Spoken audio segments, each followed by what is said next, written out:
It's known as the world's last Shangri-La, but for a number of its citizens, it's a place where human rights violations take place with impunity.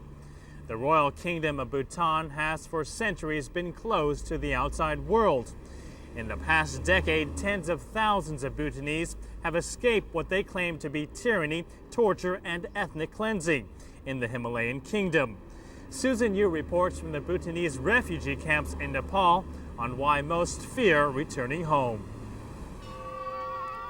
In the eastern Himalayas, celebrations take place.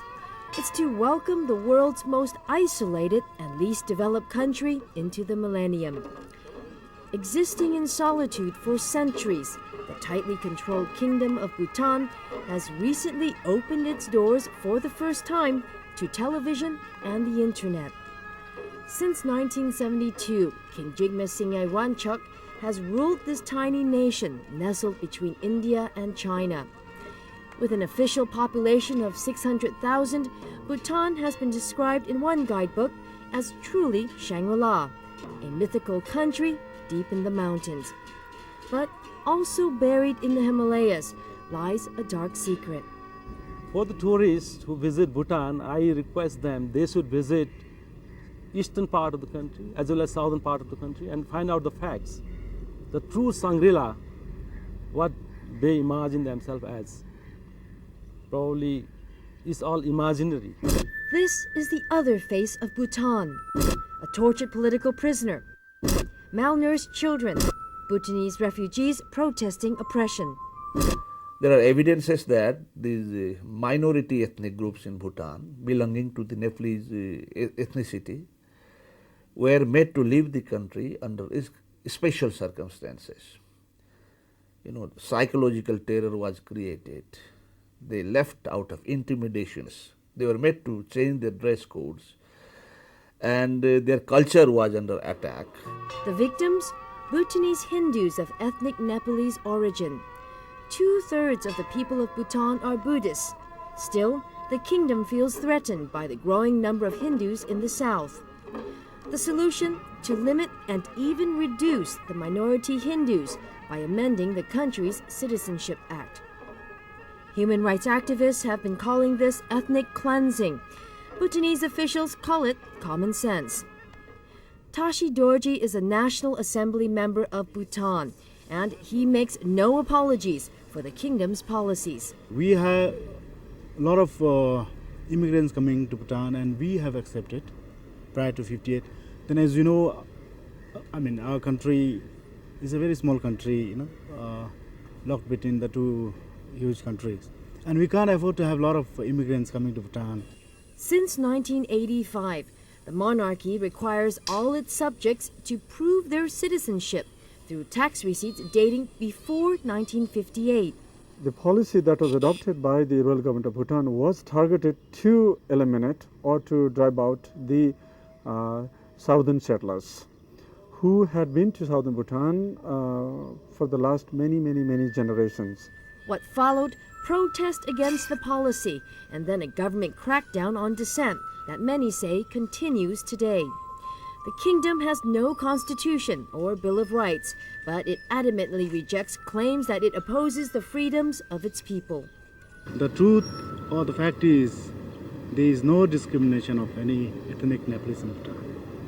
All of them, all Nepalese of Bhutanese citizen in Bhutan, they share the same facilities, health, education, whatever. S.K. Pradhan doesn't think so. He's a former government official who himself became a refugee. How many political prisoners are there? At the moment, we have 120 from eastern Bhutan. Most of them are monks. Buddhist monks were arrested during 1997 mass demonstrations in eastern Bhutan. Plus, we have around above 50 southern Bhutanese who are in prison, and they were arrested during mass protest rallies in 1990. The government's clampdown sparked an exodus from the kingdom to refugee camps in Nepal. In the early 90s, tens of thousands left, most not by choice. Many say they were forced to sign documents in a language they didn't understand before being allowed to leave. They claim the documents turned out to be renunciation forms for Bhutanese citizenship in Dzongkha, an official language used in the minority. Today, thousands of refugees live in India's Assam and West Bengal states, and more than 100,000 live in refugee camps in Japa and Marang in Nepal.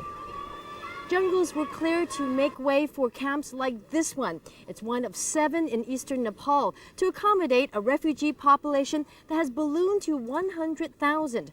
More than half of that number represent 3 generations of families under one roof. The Barals have been living at this camp since 1992.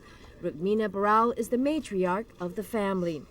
It's heartbreaking, she says, to see her 6 children and 10 grandchildren living as refugees here. I'm very sad. Our lives have gone just like that. It's so difficult to bring up the kids because they have no education. Looking back, I feel we've lost everything. When we wake up in the mornings, our lives are lost. Half of Rukmina's grandchildren, like 4-year-old Manoj, were born in this camp. Her son Damru explains why they had no choice but to leave. The government began harassing me, asking why you people have participated in the demonstration. Like countless other families, life is a daily struggle for the Barals. They make do without running water or electricity.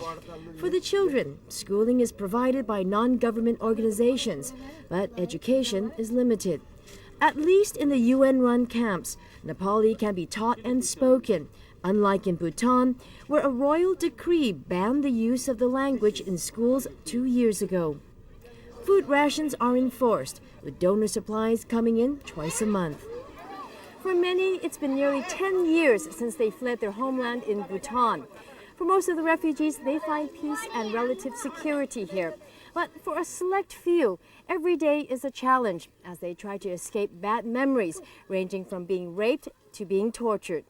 Bhutanese authorities branded Chabilal Dorali a political troublemaker. The farmer soon found himself behind bars, along with many others. Yes, I remember that one person who was a village headman of Gushi, who was brought in the evening, and he had been ordered to be beaten 18 times, and he was beaten like that, and the next day he died in the jail itself. Their memories, the 38-year-old can't forget. These are the scars of the torture that I suffered in Bhutanese jails.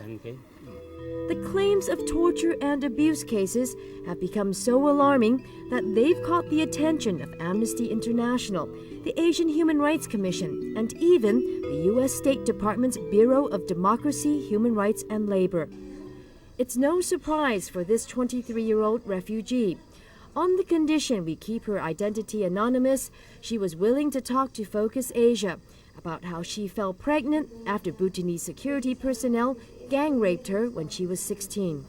I saw a few men in civilian clothing and one of them grabbed me and then the others came. They weren't in military uniforms, but they were from the army, wearing our national costumes. After that, I couldn't remember what happened. I passed out. As she holds her 7-year-old daughter Sonju, Gori tells us her case isn't isolated. In my camp, there were other women who had similar situations. But unlike me, I have a daughter, and they didn't get pregnant. Despite the trauma endured by the refugees, all say they want to return home, but to a free Bhutan. And it's in New Delhi where Bhutanese activists are campaigning for freedom and rights in the kingdom. Rangtong Kunli Dorji is the head of the United Front for Democracy in Bhutan.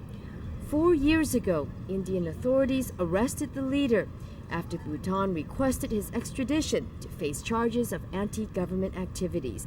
He was later freed. The Bhutanese government began abducting our people from the Indian soil, and it's why the Bhutanese refugees were forced to go over to Nepal.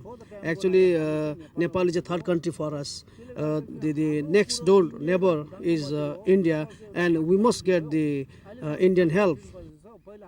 There are about 20,000 Bhutanese refugees scattered throughout northeastern India. That's a small number compared to the situation in Nepal. But activists and even the Nepali government believe Delhi is a crucial factor in the equation in getting all the 120,000 refugees in Nepal and India back home to Bhutan. We have been saying that India should exercise its influence on the issue.